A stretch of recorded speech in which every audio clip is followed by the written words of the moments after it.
안녕하십니까. 미래에셋증권에서 중증시 열심히 보고 있는 박수진입니다.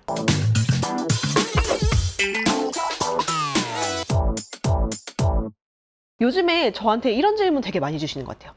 지금 중국 증시가 좀 바닥을 통과하고 있고, 그러다 보니까 이제 또 다른 기존에 봤던 주식들이 좀 너무 싸게 느껴지는데, 요즘 중국 빅테크를 좀 다시 사는 거 어떠냐? 라고 좀 의견을 물어봐 주시는 분들이 많은데요. 그래서 마침 이제 또 알리바바나 텐센트 같은 기업이 실적이 나오기도 했고, 최근의 흐름이 어떠한지, 그리고 어떤 리스크와 기대 요인이 있는지를 정리해 보겠습니다. 우선 이거는 항생테크 지수 알리바바, 텐센트 최근 5년간의 주가 흐름을 비교를 한 건데요.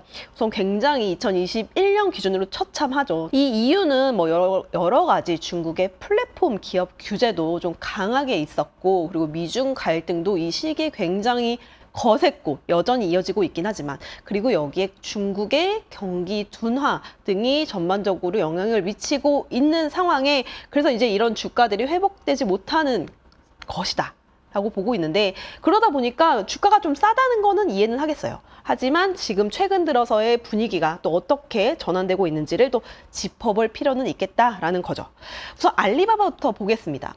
최근 작년 4분기 기준으로 실적을 보면은 우선은 이 매출액 기준으로 좀 여러 가지 그렇게 많이 유의미하게 늘어나고 있는 상황이 아니라는 게 보이시죠? 그리고 성장률 자체도 10% 미만으로 한 자릿수로 꺾였다라는 게 지금 알리바바의 펀더멘털을 누르는 요소다라고 보시면 좋을 것 같고요.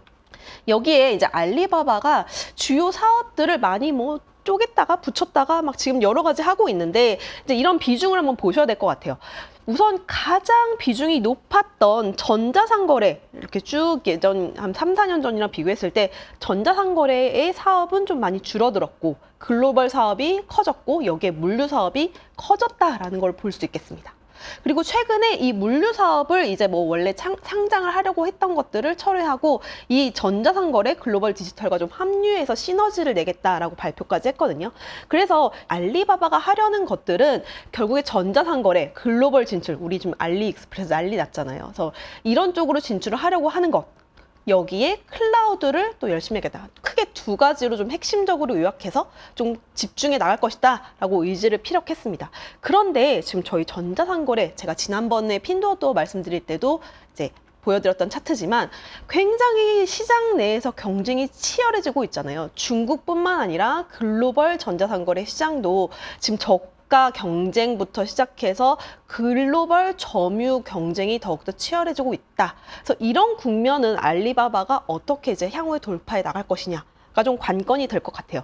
그런데 저는 사실 그 속도라든지 이제 돌파 국면이 좀 쉽지는 않을 것이다. 옛날만큼 그렇게 알리바바 독주로 하기엔 좀 어려운 시장이지 않을까라고 좀 개인적으로 판단을 하고 있고요. 그나마 좀 기대할 수 있는 요인은 클라우드 사업도 좀 전반적으로 좀 예전보다는 많이 둔화되고 있는 상황인데, 그래도 클라우드 쪽에 계속 꾸준히 투자를 하고 할 거니까 뭐 AI 관련돼서 조금 더 돌파할 수 있는 국면을 모색하겠다. 그리고 전자상거래 사업에서도 글로벌 진출 더 확대해서 이 시장을 넓혀가겠다. 선택과 집중을 하려는 전략은 기대 요인일 수 있겠고요. 그리고 예상보다는 경쟁이 치열하고 또 예상보다 그런 성장이 좀 더딜 수 있다라는 게 리스크다라고 정리할 수 있겠습니다.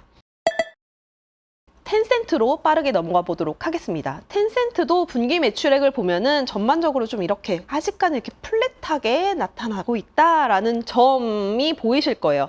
여기에 순이익도 마찬가지입니다. 순이익도 이제 특별한 이런 구간에서 좀 두드러지게 많이 올랐던 이유는 뭔가 사업을 매각해서라든지, 아니면 좀 사업을 정리하고, 아니면 감원이나 비용 관리를 굉장히 타이트하게 하면서 좀 순이익을 조금 더 높였던 이제 경험은 있다. 하지만 전반적으로 순이익 자체는 엄청나게 유의미하게 늘어나고 있지 않은 것들이 분명 딱 눈에 보이실 겁니다. 여기에서 오는 이제 텐센트가 어떤 쪽으로 사업을 다시 가져갈 것인가 가 좀 관건이겠죠. 원래 텐센트는 게임 기업이잖아요. 그런데 어떤 일이 있었죠? 중국의 미성년자 게임 규제가 좀 본격적으로 나타나면서 게임 사업이 굉장히 많이 위축됐어요. 그러다 보니까 중국 내에서 이제 뭐 게임 매출이라든지 이런 것들이 좀 많이 줄어들고 온라인 광고 사업도 사실 중국의 경기 둔화로 인해서 좀 많이 위축된 상황이었잖아요. 그래서 그런 힘든 2022년을 겪고 나서 2023년에 전반적으로 게임 사업이 좀 많이 줄어들고 핀테크가 오히려 늘어났고 온라인 광고나 다른 사업을 모색 중인 것들이 좀 이 사업 구조에서 보이고 있다라는 점인데요. 보시면 중국 국내 게임 매출 비중이 좀 전반적으로 조금씩 줄어들고 있고 해외 게임 사업 매출 비중이 좀 늘어나고 있다. 텐센트도 중국 내 사업이 전반적으로 안 풀리는 거죠. 미성년자 게임 규제 풀린 거 없잖아요.